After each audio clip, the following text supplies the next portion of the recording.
देख रहे हैं कोलाहल, जहां करते हैं हम हर छोटी बड़ी अच्छी बुरी खबरों पर चर्चा।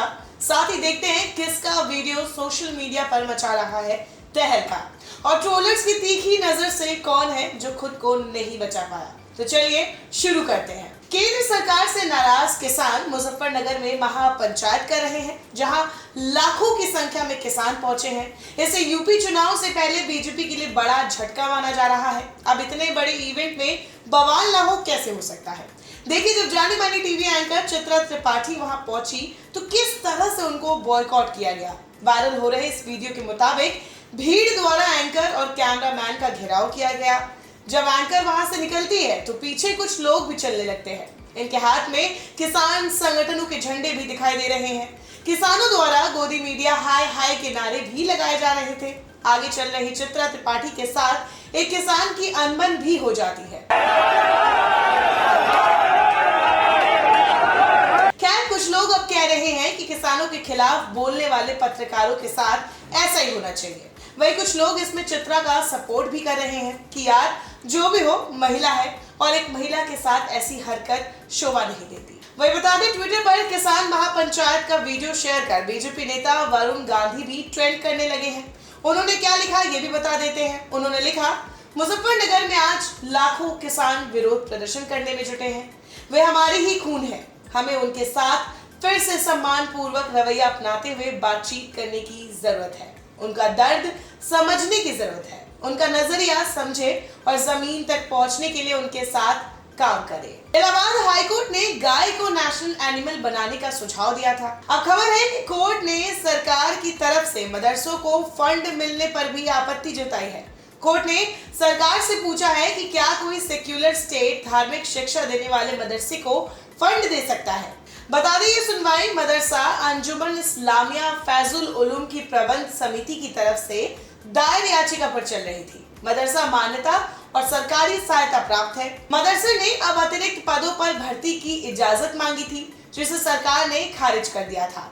इसके खिलाफ मदरसे ने हाईकोर्ट का दरवाजा खटखटाया था, जिस पर अब कोर्ट ने सरकार से सवाल पूछे हैं। खैर, इसी मुद्दे के साथ ट्विटर पर हैशटैग मदरसों की फंडिंग बंद करो ट्रेंड करने लगा है।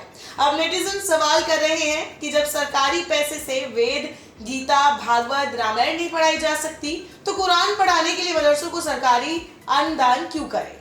स्वदेशी सॉफ्टवेयर बनाने वाली कंपनी इंफोसिस ट्विटर पर ट्रेंड कर रहा है। पता है क्यों? दरअसल इस कंपनी ने जीएसटी और आईटी पोर्टल बनाया है। उसमें काफी खामियां हैं। अब आरएसएस की पत्रिका 5 जन ने इस पर कवर स्टोरी छापी है और कहा है कि क्या एंटी नेशनल फोर्स इसके जरिए भारत के आर्थिक हितों को चोट पहुंचाने की कोशिश कर रही है। आर्टिकल में यह भी कहा गया है कि सबूत तो नहीं है, लेकिन कंपनी पर नक्सलियों, वामपंथियों और टुकड़े टुकड़े गैंग की मदद करने का आरोप लगाया जा चुका है। खैर, ट्विटर पर यूजर्स पूछ रहे हैं कि टाटा एंटी नेशनलिस्ट है, इंफोसिस एंटी नेशनलिस्ट है, बस कोई नेशनलिस्ट है तो वो है हमारे मेहुल भाई और नीरव मोदी। वही ऑफिशियल ट्विटर हैंडल से ये भी चुटकी लेते हुए लिखा गया कि अब इंफोसिस में काम कर रहे सभी भक्तों को मास रिजाइन कर देना चाहिए। अब बात करते हैं कुछ एंटरटेनमेंट की। बिग बॉस ओटीटी से पहले ही हफ्ते में बाहर हुई कंटेस्टेंट उर्फी जावेद काफी सुर्खियों में रहती है। उर्फी अक्सर अपने फैशन सेंस और बोल्ड अंदाज को लेकर सुर्खियां बटोरती है। हाल ही में उर्फी मुंबई एयरपोर्ट पर स्पॉट हुई थी। उस दौरान उन्होंने काफी बोल्ड कपड़े पहने हुए थे, जिसकी वजह से वो ट्रोलर्स के निशाने पर भी आ गई थी। अब उर्फी जावेद ने ऐसे ट्रोलर्स को करारा जवाब देकर उनकी बोलती बंद कर दी है।